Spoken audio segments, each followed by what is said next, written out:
नमस्कार दोस्तों, आज प्रस्तुत है शेखर जोशी जी द्वारा लिखित कहानी कोसी का घटवार। गुसाई का मन चिलम में भी नहीं लगा। महल की छां से उठकर वह फिर एक बार घट यानी पंचक्की के अंदर आया। अभी खप्पर में 1/4 से भी अधिक गेहूं शेष था। खप्पर में हाथ डालकर उसने व्यर्थ ही उल्टा पलटा और चक्की के पाटों के वृत्त में फैले हुए आटे को झाड़कर एक ढेर बना दिया।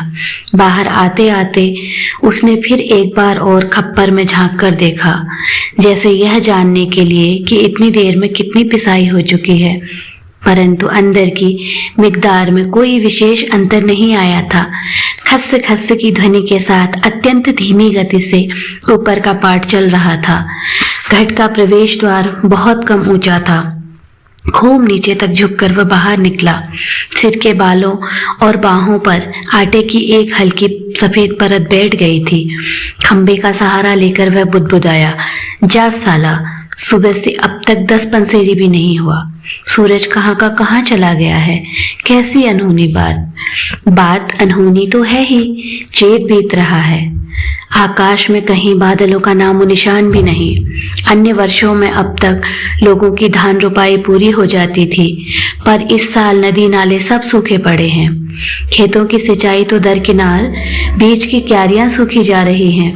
छोटे नाले गुलों के किनारे के घट महीनों से बंद हैं। कोसी के किनारे है गुसाई का यह घट, पर इसकी भी चाल ऐसी कि लद्दू घोड़े की चाल को मात देती है। चक्की के निचले खंड में छच्छर छच्छर की आवाज के साथ पानी को काटती हुई मथानी चल रही थी। कितनी धीमी आवाज। अच्छे खाते पीते ग्वालों के घर में दही की मथानी इससे ज्यादा शोर करती है। इसी मथानी का वह शोर होता था कि आदमी को अपनी बात नहीं सुनाई देती, और अब तो भले नदी पार कोई बोले तो बात यहाँ सुनाई दे जाए। छप छप छप पुरानी फौजी पैंट को घुटनों तक मोड़कर गुसाई पानी की गोल के अंदर चलने लगा। कहीं कोई सुराख निकास हो तो बंद कर दे, एक बूंद पानी भी बाहर न जाए।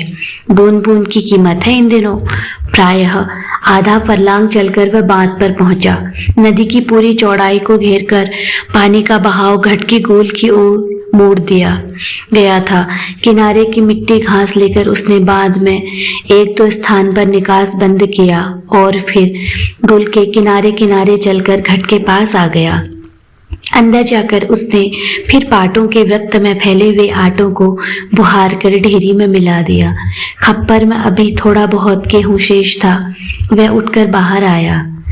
दूर रास्ते पर एक आदमी सिरे पर पसान रखे उसकी ओर आ रहा था। गुसाई ने उसकी सुविधा का ख्याल कर वहीं से आवाज दे दी, है हो, यहाँ लंबर में देर लग आएगा।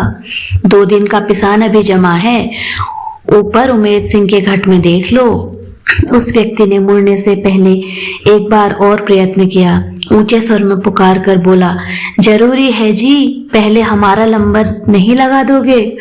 गुसाई होठों ही होठों में मुस्कुराया। साला कैसा चीखता है, जैसे घट की आवाज इतनी हो कि मैं सुन न सकूं। कुछ कम ऊंची आवाज में उसने हाथ हिलाकर उत्तर दे दिया, यहाँ जरूरी का भी बाप रखा है जी, तुम ऊपर चले जाओ। वह आदमी लौट गया। महल की छांव में बैठकर गुसाई ने लकड़ी के जलते कुंदे को खोदकर चिलम सुलगाई और गुड़गुड़ करता धुआं उड़ाता रहा। खस्सर खस्सर चक्की का पाट चल रहा था। किट किट किट खप्पर के दाने गिराने वाली चिड़िया पाट पर टकरा रही थी। छिछिर छिछिर की आवाज के साथ मथानी पानी को काट रही थी। पत्थरों के बीच में टकने टकने तक फैला पानी क्या आवाज करेगा? पानी के गर्भ से निकलकर छोटे छोटे पत्थर भी अपना सिर उठाए आकाश को निहार रहे थे। दोपहरी ढलने पर भी इतनी तेज धूप कहीं चिड़ैया भी नहीं बोलती। किसी प्राणी का प्रिय अप्रिय स्वर नहीं। सूखी नदी के किनारे बैठा गुसाई सोचने लगा, क्यों उस व्यक्ति को लौटा दिया? लौट तो वह जाता ही घट के अंदर टच पड़े पिसान के थैलों को देखकर 2-4 क्षण की बातचीत का आसरा ही होता। कभी कभी गुसाई को यह अकेलापन काटने लगता है। सूखी नदी के किनारे का यह अकेलापन नहीं, जिंदगी भर साथ देने के लिए जो अकेलापन उसके द्वार पर धरना देकर बैठ गया है, वही। जिसे अपना कह सके ऐसे किसी प्राणी का स्वर उसके लिए नहीं। पालतू कुत्ते बिल्ली का भी स्वर नहीं। क्या ठिकाना है ऐसे मालिक का जिसका घर द्वार नहीं, बीवी बच्चे नहीं, खाने पीने का ठिकाना नहीं। घुटनों तक उठी हुई पुरानी फौजी पैंट के मोड़ को गुसाई ने खोला। गोल में चलते हुए वह हिस्सा थोड़ा भीग गया था, पर इस गर्मी में उसे भीगी पैंट की यह शीतलता अच्छी लगी। पैंट की सलवटों को ठीक करते करते गुसाई ने हुक्के की नली से मुंह हटाया। उसके होठों में बाएं कोने पर हल्की सी मुस्कान उभर आई। बीती बातों की याद। गुसाई सोचने लगा, इसी पैंट की बदौलत यह अकेलापन उसे मिला है। नहीं, याद करने को मन नहीं करता। पुरानी, बहुत पुरानी बातें वह भूल गया है, पर हवलदार साहब की पैंट की बात उसे नहीं भूलती। ऐसी ही फौजी पैंट पहनकर हवलदार धर्म सिंह आया था। लॉन्ड्री की धुली, नोकदार, ग्रीस वाली पैंट। वैसी ही पैंट पहनने की महत्वाकांक्षा लेकर गुसाई फौज में गया था, पर फौज से लौटा तो पैंट के साथ साथ जिंदगी का अकेलापन भी उसके साथ आ गया। पैंट के साथ और भी कितनी ही स्मृतियां मुखर हैं। उस बार की छुट्टियों की बात। कौन महीना? हाँ, बैसाख ही था। सिर पर क्रॉस, खुकरी के क्रेस्ट वाली काली किश्तीनुमा टोपी को तिरछा रखकर फौजी वर्दी पहने वह पहली बार एनुअल लीव पर घर आया तो चीड़ वन की आग की तरह खबर इधर उधर फैल गई थी। बच्चे, बूढ़े सभी उनसे मिलने आए थे। चाचा का गोट एकदम भर गया था, ठसाठस। बिस्तर की नई, एकदम साफ, जगमग लाल नीली धारियों वाली दरी आंगन में बिछानी पड़ी थी लोगों को बिठाने के लिए। खूब याद है, आंगन का गोबर दरी में लग गया था। बच्चे बूढ़े सभी आए थे। सिर्फ चना, गुड़िया, हल्द्वानी का तंबाकू का लोभ नहीं था। कल के शर्मीले गुसाई को इस नए रूप में देखने का कौतूहल भी था, पर गुसाई की आंखें इस भीड़ में जिसे खोज रही थी वह वहां नहीं थी। नाले पार के अपने गांव से भैंस के कट्या को खोजने के बहाने दूसरे दिन लक्ष्मा आई थी, पर गुसाई उस दिन उससे मिल न सका। गांव के छोकरे ही गुसाई की जान की बवाल हो गए। बुड्ढे नरसिंह प्रधान उन दिनों ठीक ही कहते थे। आजकल गुसाई को देखकर सोबनिया का लड़का भी अपनी फटी घेर की टोपी को तिरछी पहनने लग गया है। दिन रात बिल्ली के बच्चों की तरह छोकरे उसके पीछे लगे रहते थे, सिगरेट, बीड़ी या गपशप के लोभ में। एक दिन बड़ी मुश्किल से मौका मिला था उसे। लक्ष्मा को पात पतेल के लिए जंगल जाते देखकर वह छोकरों से कांकड़ के शिकार का बहाना बनाकर अकेले जंगल को चल दिया था। गांव की सीमा से बहुत दूर काफल के पेड़ के नीचे गुसाई के घुटने पर सिर रखकर लेटी लेटी लक्ष्मा काफल खा रही थी। पके गदराए गहरे लाल लाल काफल। खेल खेल में काफलों की छीना झपटी करते हुए गुसाई ने लक्ष्मा की मुट्ठी भेज दी थी। टप टप काफलों का गाढ़ा लाल रस उसकी पैंट पर गिर गया था। लक्ष्मा ने कहा था, इसे यहीं रख जाना, मेरी पूरी बाह की कुर्ती इसमें से निकल आएगी। वह खिलखिलाकर अपनी बात पर स्वयं ही हंस दी थी। पुरानी बात क्या कहा था गुसाई ने, याद नहीं पड़ता। तेरे लिए मखमल की कुर्ती ला दूंगा, मेरी सुबह, या कुछ ऐसा ही। पर लक्ष्मा को मखमल की कुर्ती किसने पहनाई?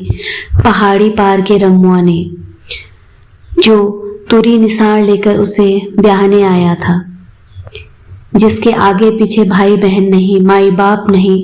परदेश में बंदूक की नोक पर जान रखने वाले को छोकरी कैसे दे दे हम? लक्ष्मा के बाप ने कहा था। उसका मन जानने के लिए गुसाई ने टेढ़े तिरछे बात चलवाई थी।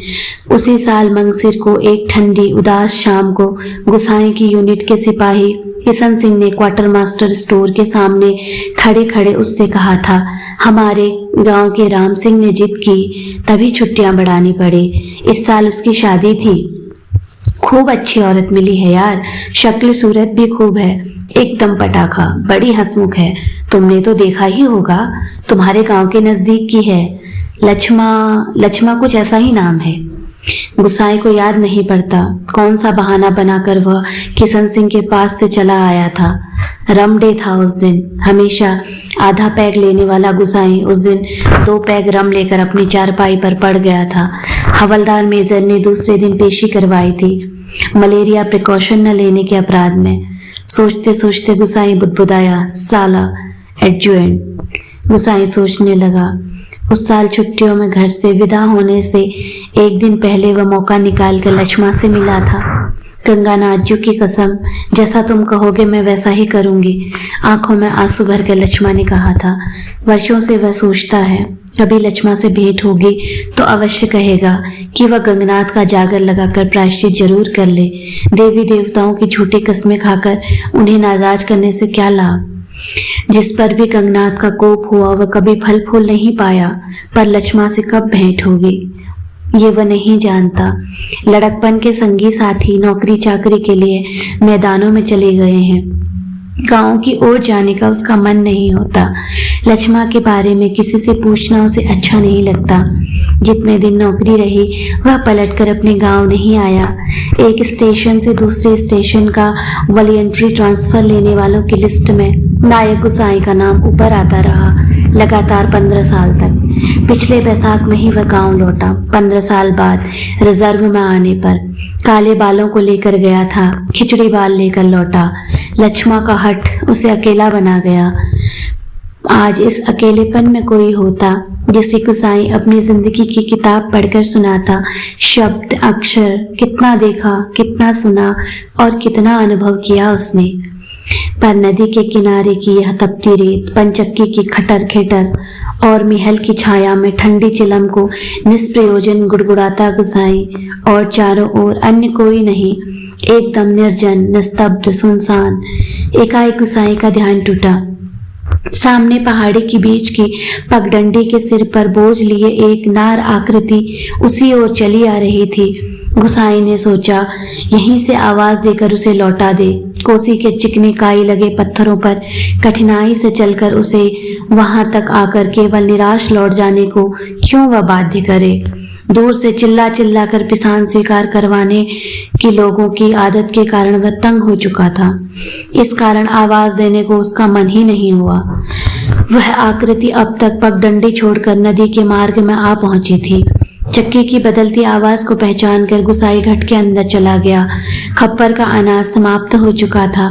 खप्पर में एक कम अन्न वाले थैले को उलटकर उसने अन्न का निकास रोकने के लिए काठ की चिड़ियों को उल्टा कर दिया। किटकिट का स्वर बंद हो गया। वह जल्दी जल्दी आटे को थैले में भरने लगा। घट के अंदर मथानी की छिछिर छिछिर की आवाज भी अपेक्षाकृत कम सुनाई दे रही थी। केवल चक्की के ऊपर वाले पार्ट की घिसटती हुई खरखराहट का हल्का धीमा संगीत चल रहा था।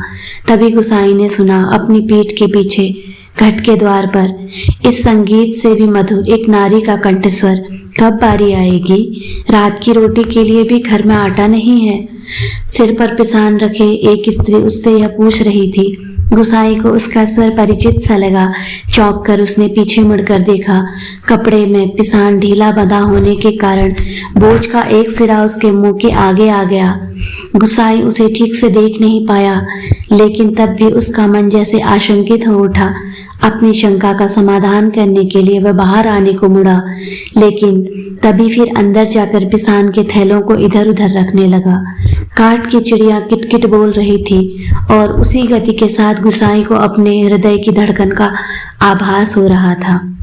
घट के छोटे कमरे में चारों ओर पिसे हुए अन्न का चूर्ण फैल रहा था, जो अब तक गुसाई के पूरे शरीर पर छा गया था। इस कृत्रिम सफेदी के कारण वह वृद्ध सा दिखाई दे रहा था। स्त्री ने उसे नहीं पहचाना। उसने दोबारा वे ही शब्द दोहराए। अब वह भी तेज धूप में बोझा सिर पर रखे हुए गुसाई के उत्तर पाने को आतुर थी। शायद नकारात्मक उत्तर मिलने पर वह उल्टे पांव लौटकर किसी अन्य चक्की का सहारा लेती। दूसरी बार प्रश्न को गुसाई न टाल पाया। उत्तर देना ही पड़ा। यहाँ पहले से ही टीला लगा है, देर तो होगी ही, उसने दबे दबे स्वर में कह दिया। स्त्री ने किसी प्रकार की अनुनय विनय नहीं की। शाम के आटे का प्रबंध करने के लिए वह दूसरी चक्की का सहारा लेने को लौट पड़ी। गुसाई कमर झुकाकर घर से बाहर निकला। मुड़ते समय स्त्री की एक झलक देखकर उसका संदेह विश्वास में बदल गया था। हताश सा वह कुछ क्षणों तक उसे जाते हुए देखता रहा और फिर अपने हाथों तथा सिर पर गिरे हुए आटे को झाड़कर वह 1-2 कदम आगे बढ़ा।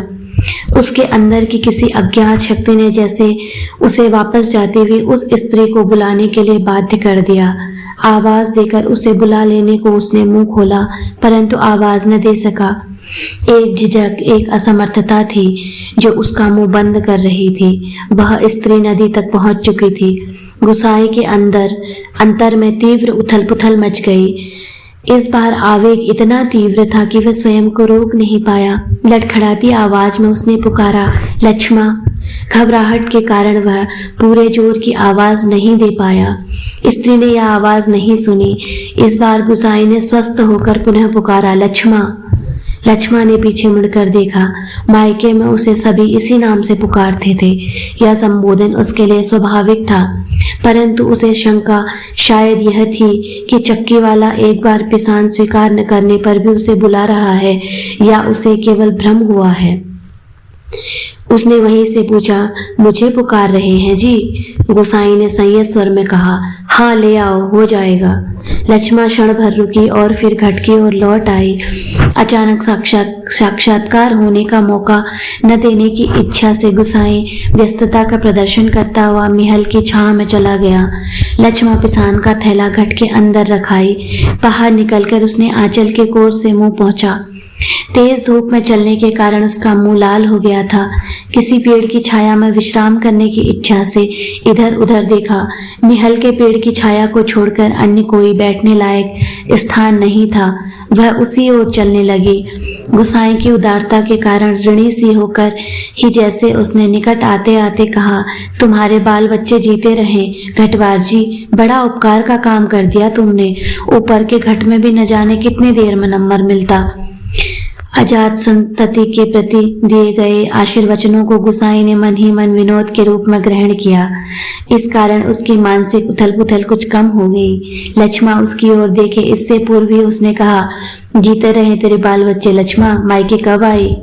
गुसाई ने अंतर में घुमड़ती आंधी को रोककर यह प्रश्न इतने संयत स्वर में किया जैसे वह भी अन्य 10 आदमियों की तरह लक्ष्मा के लिए एक साधारण व्यक्ति हो। दाड़िम की छाया में पान पतेल झाड़कर बैठते लक्ष्मा ने शंकित दृष्टि से गुसाई की ओर देखा।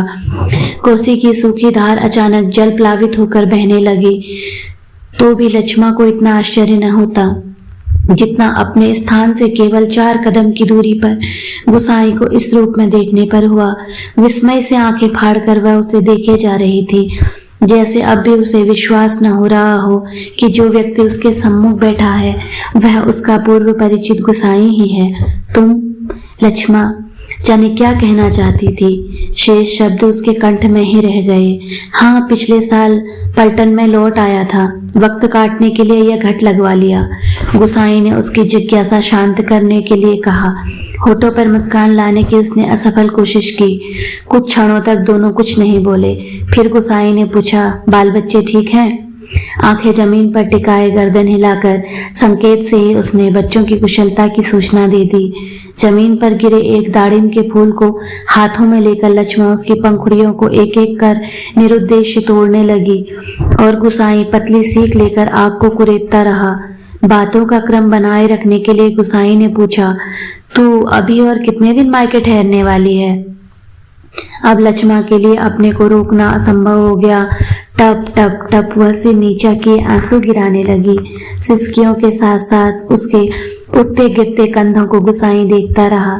उसे यह नहीं सूझ रहा था कि वह किन शब्दों में अपनी सहानुभूति प्रकट करे।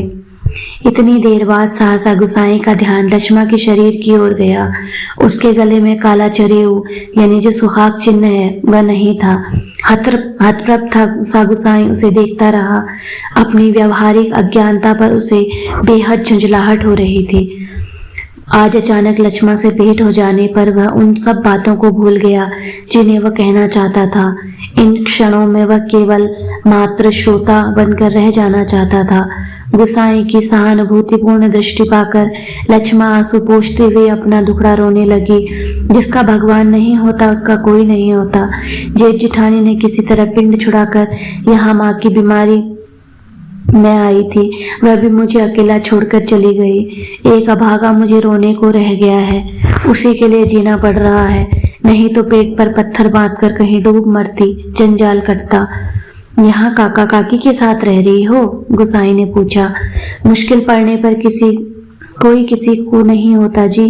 बाबा की एक जायदाद पर उनकी आंखें लगी हैं, सोचते हैं कहीं मैं हक न जमा लूं। मैंने साफ साफ कह दिया, मुझे किसी का लेना देना नहीं है। जंगलात का लीसा ढो ढो कर अपनी गुजर कर लूंगी, किसी की आंख का कांटा बनकर नहीं रहूंगी। गुसाई ने किसी प्रकार मौखिक संवेदना नहीं प्रकट की, केवल सहानुभूतिपूर्ण दृष्टि भर उसे देखता रहा। दाढ़ी के वृक्ष से पीठ टिकाकर लक्ष्मा घुटने मोड़कर बैठी थी। गुसाई सोचने लगा, 15-16 साल किसी की जिंदगी में अंतर लाने के लिए कम नहीं होते। समय का यह अंतराल लक्ष्मा के चेहरे पर भी एक छाप छोड़ गया था, पर उसे लगा उस छाप के नीचे वह आज भी 15 वर्ष पहले की लक्ष्मा को देख रहा है।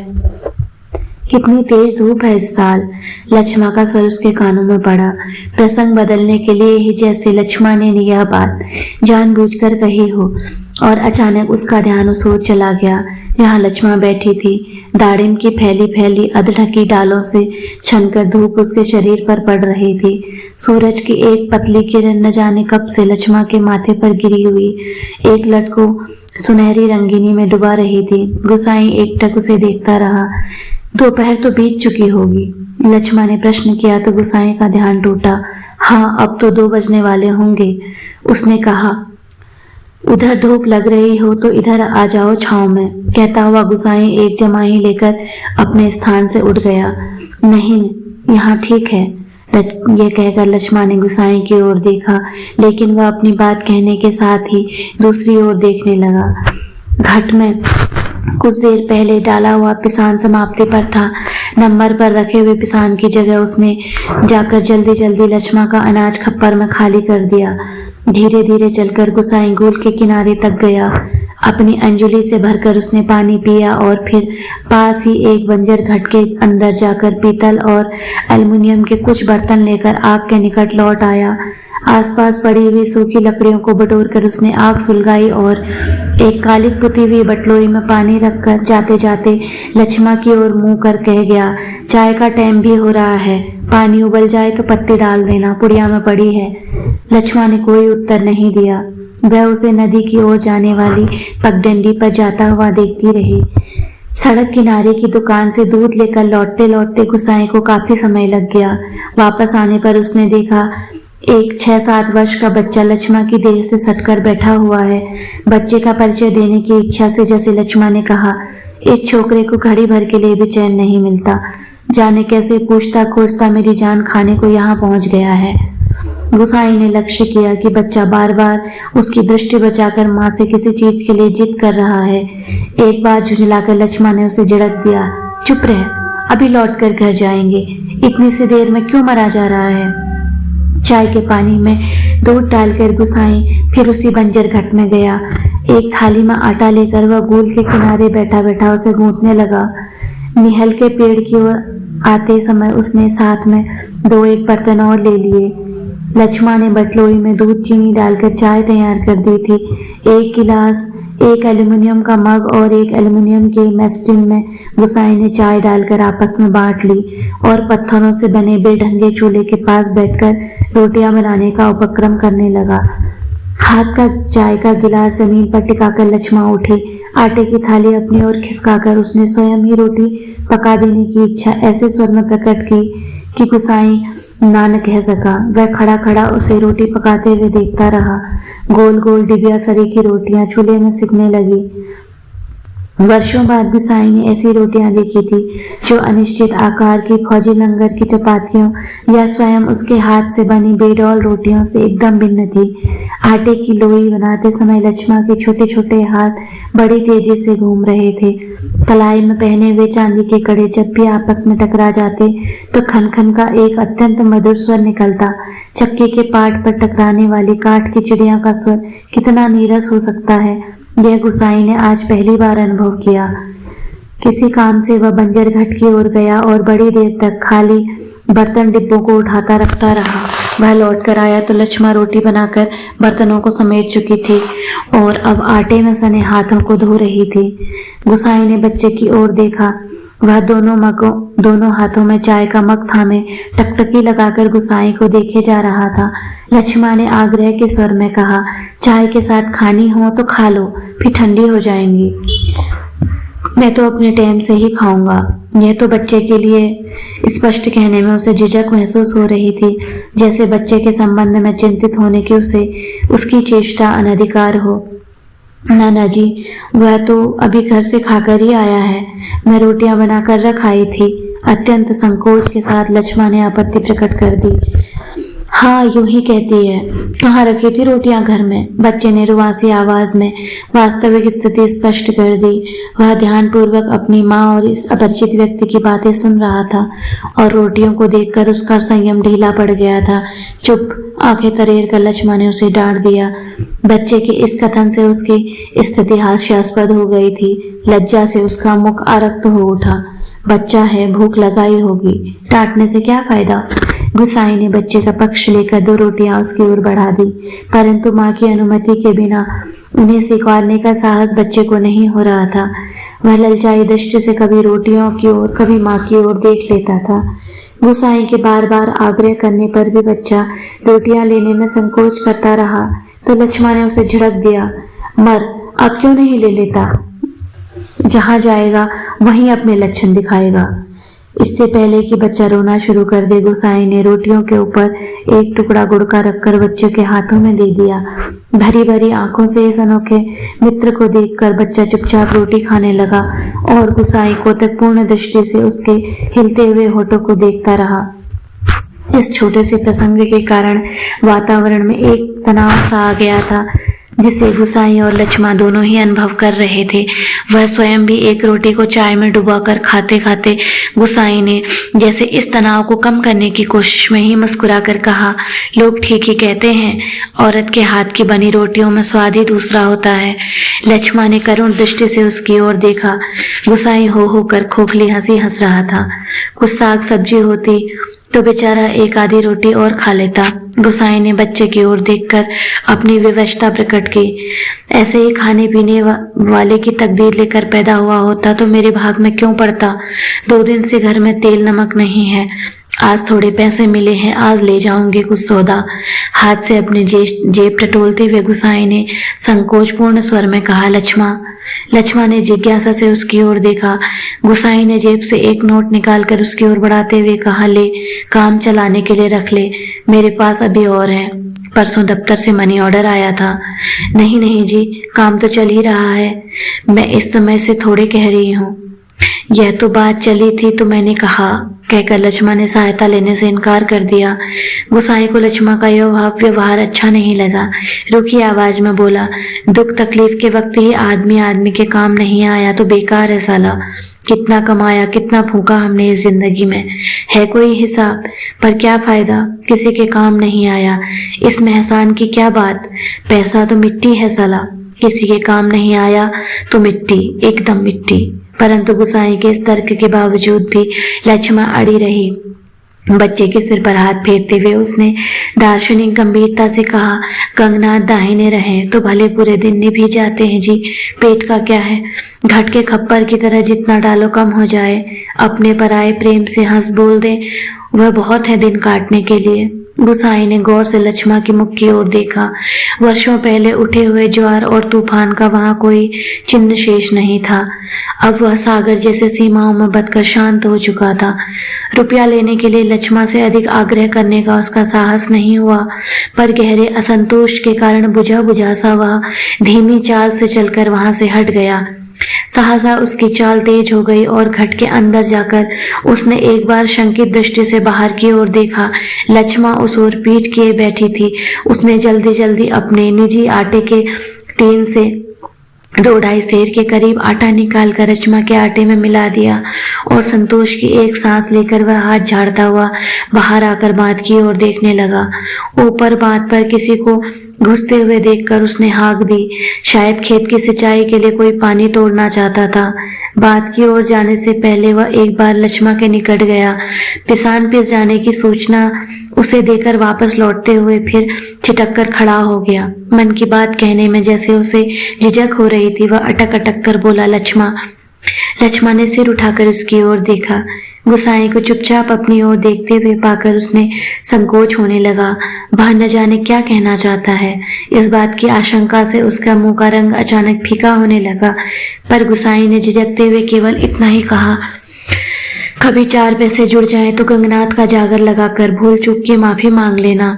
पूत परिवार वालों को देवी देवता के कोप से बचा रहना चाहिए। लक्ष्मा की बात सुनने के लिए वह नहीं रुका। पानी तोड़ने वाले खेतिहार से झगड़ा निपटाकर कुछ देर बाद लौटते हुए उसने देखा, सामने वाले पहाड़ की पगडंडी पर सिर पर आटा लिए लक्ष्मा अपने बच्चे के साथ धीरे धीरे चली जा रही थी। वह उन्हें पहाड़ी के मोड़ तक पहुंचने तक टकटकी बांधे देखता रहा। घट के अंदर काठ की चिड़िया अब भी किटकिट आवाज कर रही थी। चक्की का पाट खिस्सर खिस्सर चल रहा था और मथानी की पानी काटने की आवाज आ रही थी और कहीं कोई स्वर नहीं। सब सुनसान, सब निस्तब्ध। धन्यवाद।